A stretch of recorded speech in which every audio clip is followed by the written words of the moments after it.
Welcome to David Alexander Maths Tuition. This is Chapter 3F, Inequalities on Graphs. Okay, so in this example we've been told there are two functions. The f of x is 7 minus x and the g of x is 2 take away 1.5 x. So for the first part we are sketching the graphs of the f of x and the g of x on the same set of axes. So I'll just do a very rough sketch here. So what we might want to do is just write this as negative x plus 7. So we are and this one here is going to be minus 1.5x plus 2.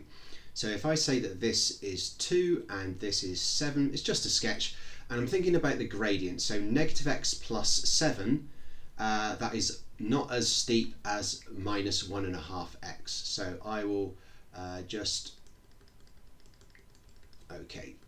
a sketch. So this is 7 minus x, and we mentioned that this one is a bit steeper, so this one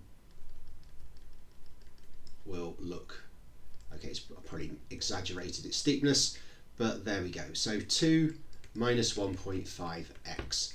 Okay, so that is the point where they intersect. So there we go, I've done the sketches. Okay, if you want to see what they look like properly, just take a look at that. There we go. So it wasn't a million miles away. So find the coordinates of P, the point of intersection. Well, I'm never going to get that from my sketch. Of course, I can get it off Desmos much more easily. So what I need to do is I'm going to set them equal to each other. So 7 minus x equals 2 take away 1.5x. I'm going to add 1.5x to both sides, so that will be half x. I'm going to take away 7 from both sides, so that's minus 5. So therefore x is negative 10. And if x is negative 10, then we know that y is 7 take away negative 10, so 7 plus 10. So therefore the coordinates of point P, the point of intersection, is negative 10, 17. There we go. So negative 10, 17. Spot on. Hence, write down the solution to the inequality 7 minus x is less than 2 minus 1.5x. Okay, so this red line, this is the, again we can go off our sketch here, we should probably go off a sketch because obviously in an exam you're not going to do a perfect one like in Desmos. So this is my f of x and this is my g of x. Was that helpful to write that? Not really. So where is the 7 minus x less than 2 minus 1.5x? So okay, what we can see here, that this part of the line here, we are above the f of x is above the g of x.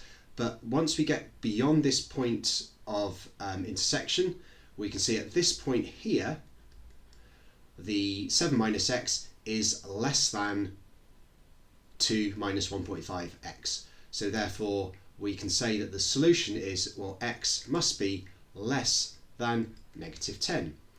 Or we can just solve this inequality. So again, we can just add 1.5x to both sides. Basically, I'm just redoing this inequality here, this equality, but with an inequality symbol. So adding 1.5x to both sides and getting 1/2 x is less than 2 take away 7, which is minus 5. So therefore x must be less than negative 10. Okay, so here's the next example. We've been given the equation of two lines. Now this one is a quadratic curve and this is a straight line. So we can see that it will cut through in two places. Well, it doesn't necessarily mean it's going to cut through in two places, but we know it cuts through in two places because we know we need to work at two sets of coordinates. So where do the lines meet? I need to make these two equations equal each other. So that's x squared plus 2x take away 2 equals 3x plus 4. So I'm going to make it equal 0, I'm going to take away 3x from both sides and take away 4 from both sides so that it equals 0. Factorise and then solve. So x is positive 3 and x is negative 2. So these are the x coordinates, 3 and minus 2. The y coordinates can be generated by using the equations. You'd be a bit daft to use this one, so let's use the top one. We're going to triple them and add 4. 3 3s are 9, plus 4 is 13, and 3 times negative 2 is negative 6, plus 4 is negative 2. So this coordinate here is minus 2, and this coordinate here is 3, 13. Okay, so hence write down the solution to the inequality x squared plus 2x minus 2 is greater than 3x plus 4. So this straight line is the 3x plus 4. So where is this curve above the line? Well, it's to the right of when x is negative 2. So x must be less than negative 2. And it's to the right of, we're looking at the curve here. We can see here the curve is greater than, or it's above the straight line, and that is to the right of where x is 3, so x must be greater than 3. So we can get it off a little sketch, or you can just solve the inequality. So we can take away 3x from both sides, minus x, take away 4 from both sides, and again, if we factorise it, we're going to get the solutions of 3 and negative 2.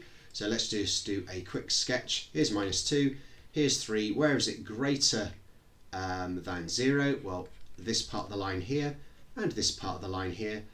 To the left of negative 2 means x must be less than negative 2, and to the right of 3 means x must be greater than 3. So we can see that however we've done it, whether we're solving the quadratic inequality algebraically or doing a little sketch, we're still getting the same answer, of course. And here's one final example. Find the set of values of x for which the curve y equals f of x is below the line with equation y equals the g of x. So all we need to say is, well, when is the f of x less than the g of x? So the f of x is x squared plus 2x take away 4, and the g of x is 7x plus 10. So we're going to turn this into a quadratic inequality by first of all subtracting 7x, that's minus 5x, taking away 10, minus 14 is less than 0. So x squared minus 5x minus 14 equals 0. We'll factorise to x minus 7x plus 2. So the solutions are positive 7 and negative 2. So let's just do a quick sketch, cutting through at 7 and minus 2. So where is it less than 0? Well, that is below the line, so we're interested in this part here. So here that would correspond with x values of between negative 2 and 7, but not including negative 2 and 7. So minus 2, 7, put an x in between and simply copy that sign. So that is the set of values. X is greater than negative 2, but less than 7.